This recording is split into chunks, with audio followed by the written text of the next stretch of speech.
Hey team, this is Nathan from RunDreamAchieve.com. Hope you all are having a great week. Today's topic, I wanted to go over how to avoid burnout with running.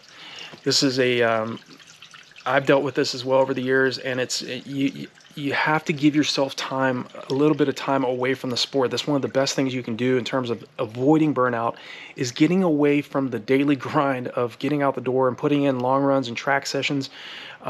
Obviously, this is a necessity. You are not going to run great times. You are not going to be able to sustain pace in any race, whether it's a mile or a marathon, if you're not putting in that hustle, if you're not being demanding and stressing the energy systems of your body. But at the same time, you have to let go and you have to allow sufficient time for your body to recover from the workouts that you're doing. And there's a lot of things you can do wrong in terms of burning out when it comes to running. Of course, running far too many miles too fast in training will definitely cause diminished returns on your time investment. Stressing about things that are outside of your control. Like I said, if you've had a few bad races or a few bad workouts, you can't change what happened in those workouts. You can't go back and change what happened in that race. So stop worrying and stop focusing so much on the past workouts or past races that you've had, and find out what went right in those past workouts, so that in the future you don't continue, that you can take what went right in the training and move forward in your future races, and also learn from the things that went wrong so that you don't continue to make those mistakes over and over and over again. Burnout is really caused a lot of times from, again, obviously overtraining, running far too many miles per week, and a lot of times it's running too fast on easy days and far too slow on those harder days, because you're simply not, you're stressing the body, but you're not giving your body enough time to recover from those hard anaerobic workouts you're doing. And burnout can be caused by a lot of other things too. Lack of sleep, stress. A lot of people are working full-time jobs. They're working far more than 40 hours a week. They're in school. They're taking care of children. They're juggling a lot of different things all at once, and that can lead to burnout when it comes to endurance running. Burnout, obviously, as well, can be caused by some kind of a nutritional imbalance that you have as well. Maybe you're running low on ferritin and iron. I know this because I was diagnosed back in 2007 with anemia, and I didn't even know I was running extremely low on iron until I got a blood test. So if it's something that you're dealing with and it's chronic, and you have all the motivation in the world, but you're just not hitting your splits, you're not running great in training, you're running very poor races over and over again, a lot of that can be tied back toward running low on, more than likely, on ferritin or an iron.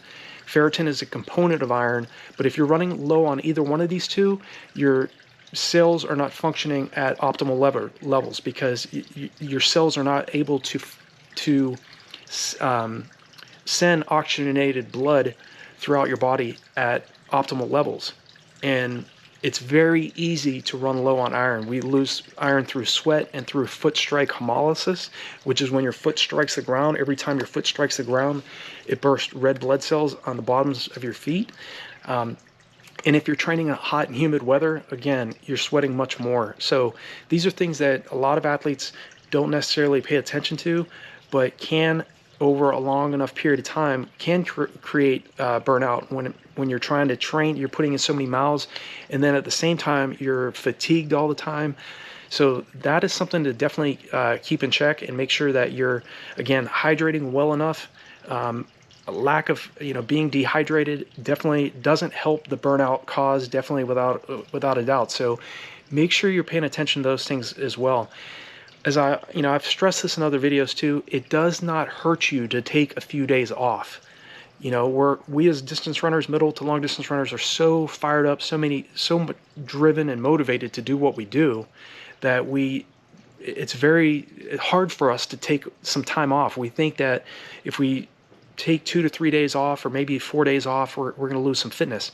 You are not going to lose any fitness in a week off. Even if you took 7 days completely off, you're not going to be able to lose any fitness in that amount of time. Now, starting after a week, you will start to lose some fitness, but the good news is, even if you had to take over a week off for whatever reason, you can gain that fitness back very quickly. Also, to avoid burnout, instead of doing a track workout or doing a tempo run, consider doing an alternative type of workout, maybe cycling or rowing, stair climbing, getting in the deep end of the pool and doing pool running. I mean, that's one of the very best workouts that I recommend because it's equivalent to running outdoors, but you're in the deep end of the pool, and the water resistance as you're pumping your arms, that water pressure equals the stress that you're feeling as if you were running outside. And if you don't wear a flotation device, it's going to make that workout extremely hard because, again, if you're wearing a flotation device, you get in the deep end of the pool and run for an hour to 2 hours and run just real easy because it'll keep you above water and you can just focus on your form and run for an hour or two, 40 minutes, whatever you want to do. You can even do like a fartlek workout because the flotation device will keep you up. But you take that flotation device off and it is extremely difficult because you're the one that's got to keep yourself up in that deep end. So consider doing some alternative workouts as well. Get away from running on the roads, or another option is to get on softer surfaces. Get out and do some running on some grass or on some dirt roads or dirt trails. Get away from your normal routine. Mix things up a little bit. Another tip I want to share with you all is in terms of maintaining motivation and avoiding burnout is listen to positive information. This is so important. There's so much negativity around the world right now, and as we've dealt with for a couple years now, focus on positive information, whether that's a podcast or something that's going to motivate you, something that's going to fire you up, maybe it's these videos, I don't know, whatever that you choose. Make sure it's something that's going to keep you motivated and to keep your spirits up, because it's very easy to focus on the negative. You know, our brains are already hardwired to focus on negativity. So surround yourself with positive people that are going to hold you accountable. I'm definitely one of those people. I'm not going to, if you reach out to me, either you leave a comment in any of my videos, you already know that I'm going to hold you accountable. If you have a goal in mind and you want it bad enough, I'm going to be, that virtual coach that's going to hold you accountable and tell you, hey, if you want this bad enough, you're going to have to commit to this and persist with what you're doing. If you're just lukewarm about it and you want to run, say, a 3-hour marathon, you want to break the 5-hour marathon, or maybe you want to run a sub 16-minute 5K, you're going to have to be willing to put in the work and to be consistent enough and motivated enough in order to achieve that. You're not going to get those types of results by just being, average and thinking average thoughts. So surround yourself with the right people. Make sure that you're listening to the right material. Like I said, a podcast, reading the right books. Steer clear of news or any type of negative information. And I promise you will be much better off. Make sure you're paying attention to all the other fundamentals I talk about in order to run great at these distances that we talk about. Maintain and minimize stillness and being bored with the sport and burnout. Hydrating well, getting plenty of sleep, paying attention to your nutrition, mental training, without a doubt, mental training. See what you want before it happens. You cannot just be focused 100% of your time on physical training and neglect mental training.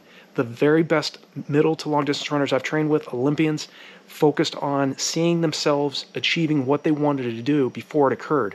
When I was a 2:43 marathoner, I saw myself continually getting across that finish line with 2:22 or 2:21:59 on the clock because it was an Olympic Trials B standard time.